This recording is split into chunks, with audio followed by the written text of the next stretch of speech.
Well, in business, it's always said that it's not what you know, but who you know to securing that sought-after job or business deal. Add to that the different customs around the world. Some say that a simple handshake in the Gulf region is as good as a long, drawn-out written contract. Or with the Emirates attracting so much new business, getting the right advice from the start can set you up for life. Well, today, Martin St Valery, who's CEO of Links Group, the company formation specialists, are with us here in the studio. Thanks a lot for coming in today. You're welcome, Greg. Nice to be here. Are you a believer in that expression there, that it's not what you know, but who you know? I think you have to balance that. There's no doubt that who you know is very important, and enduring relationships can be had here based on a handshake. But when it comes to formation of businesses, then I think one needs to be a little bit more prudent perhaps and have the legal aspect in place as well. What are the pitfalls to setting up business, would you say, in the Emirates? I mean, have you sort of pinpointed those in the 10 years you've been here? Well, at Links Group, we specialise in foreign companies coming into the market, and often I think assumptions are made about how business is done here. And equally, you arrive on the ground and everyone's excited about the commercial environment here, and everyone you meet is an expert, we often say. So I think it's important just to take that step back and actually look at what your business wants to achieve in this region. And then a detailed business plan, feasibility studies, all that sort of thing, as well as meeting the right people, is very important. Would you suggest that companies go into these sort of popular free zones that we have over here now, or not? You know, in some cases it's good not to go into the free zone areas. I think it really does depend, Greg, on the type of business that's coming in. And the general rule of thumb at Links Group, we would say it depends on where the audience for your product or service sits. If the audience for that product or service is free zone, regional or international, then the free zone is probably absolutely the right place to establish. If that audience is very much onshore, whether it be Dubai, Abu Dhabi or one of the other Emirates, then it's likely some form of onshore presence is necessary, and that's where Links Group specialise. Now, obviously with a free zone, you don't need a local partner by law to set up a business, but outside the free zone you do. So, I mean, how do you get over that hurdle?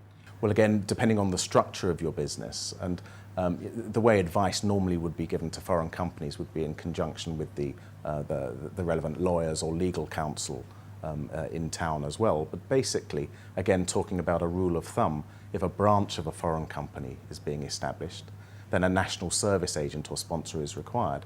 But that local individual or entity doesn't need to be physically involved in the business and not an equity shareholder, for example. Whilst for a limited liability company, the articles of association must show the majority ownership, in fact, sits with the local entity or the local partner. And that's what needs to be considered.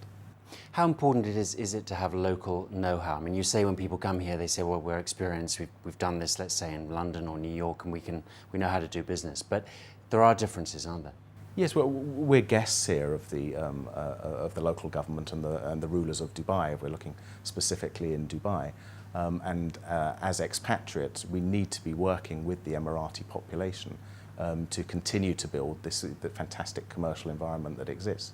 But yes, I think it's rather naive for companies to come in and think they're completely isolated, like a foreign company just operating here and then to disappear. We need to engage with and do generally with the Emirati community to further our business and their vision.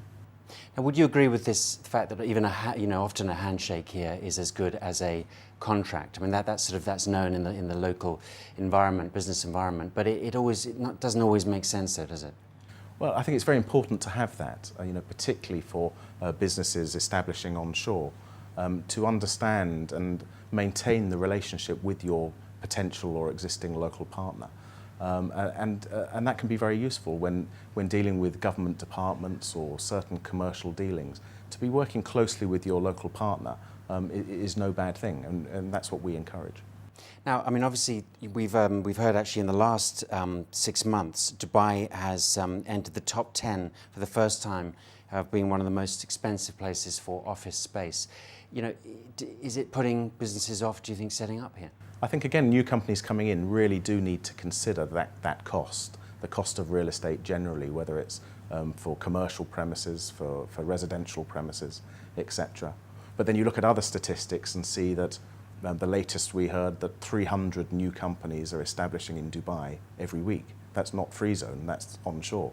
So there are plenty of companies coming in, but they do need to consider that as a very important part of their cost setup, yes.